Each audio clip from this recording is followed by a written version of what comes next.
Long before store-bought candy took over Halloween, there was something far more magical and far stickier. Homemade popcorn balls, the pride of every mid-century kitchen, wrapped in wax paper and handed out with a smile. Sweet, buttery, and just a little mischievous. Let's make a batch of sweet nostalgia.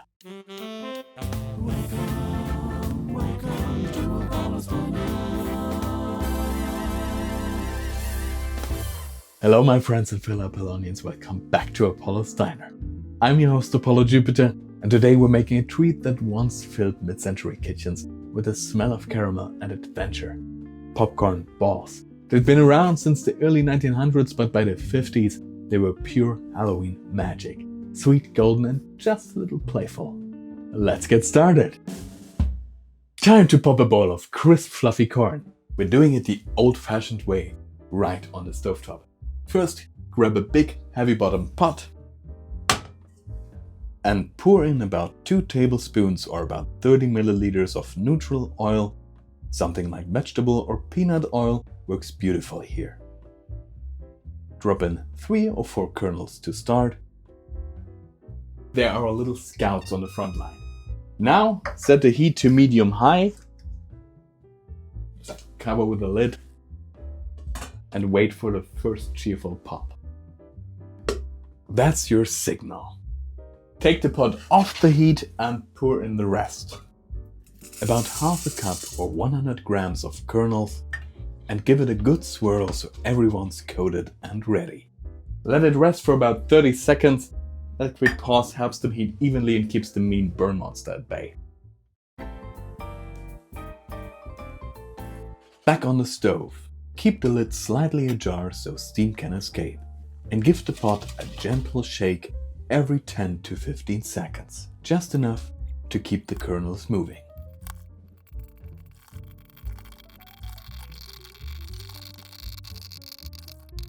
It's like a little dance between you and your popcorn.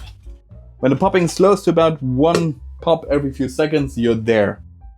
Off it comes. We have the popcorn here. Not charcoal.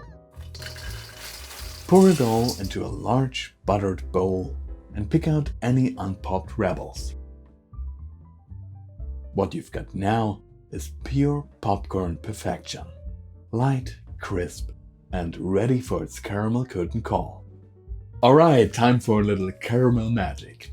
In a medium saucepan, we combine 1 cup or 200 grams of sugar, a 1/3 cup or 80 milliliters of golden syrup, a 1/3 cup or 80 milliliters of water, a 1/4 teaspoon of salt, and a 1/4 cup or 55 grams of unsalted butter.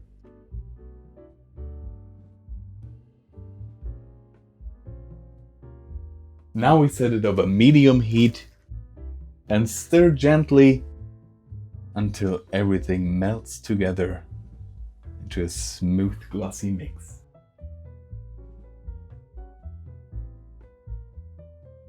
Once it starts to bubble, hands off. No more stirring. This is when the caramel insists on doing things its own way. And trust me, it doesn't take direction well. Let it bubble away.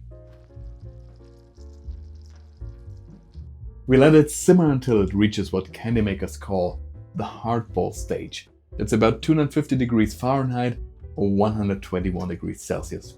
You remember, last time we stopped at the softball stage. This time we're going a little further. It takes roughly 5 to 7 minutes, and you'll see that golden hue start to glow like a fall sunset. That's the moment when sugar decides it wants to be something greater, dramatic, golden, and just a little smug about it. Once it's there, we pull it off the heat and stir in 1 teaspoon of vanilla extract,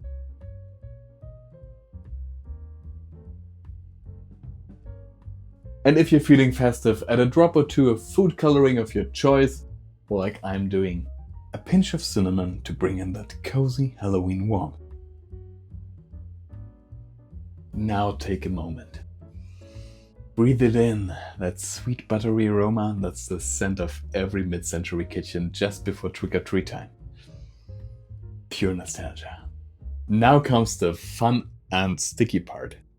We'll pour our hot golden caramel right over the popcorn. And gently toss it with a buttered spoon or spatula until every piece gets its fair share of the spotlight. Take your time. This isn't a race. It's more of a slow dance between sweetness and crunch. Once everything's coated and glossy, we'll butter our hands generously and start shaping the popcorn into balls about the size of a small orange. Careful though, it's warm caramel, not hand lotion. Here's a little trick. After shaping each ball, re-butter your hands before the next one. It keeps the caramel from sticking and makes the job a whole lot more pleasant.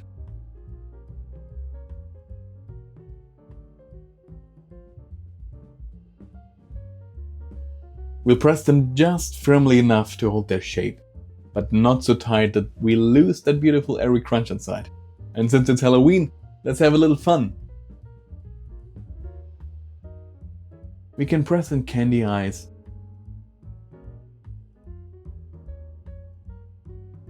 spiderweb wafers, or a few black licorice strings for smiles or spooky spider legs. Then we'll set them on wax paper or a silicone mat and give them a moment to cool, hard as that may be. That caramel may look innocent, but it holds a grudge when it's hot. Once they've set, take a bite. Sweet, crisp, buttery, and pure mid-century magic.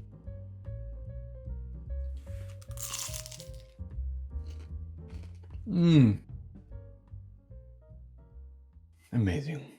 And there we have it. Caramel popcorn balls, golden crunchy, and just the right kind of sticky.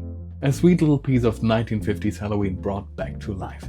If you enjoyed this trip down memory lane, please give it a like, subscribe for more, and share it with a friend who loves a bit of old-fashioned magic.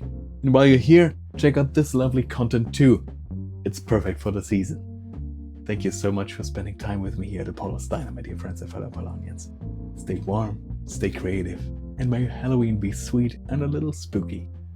Have a wonderful day, and I'll see you in the next video.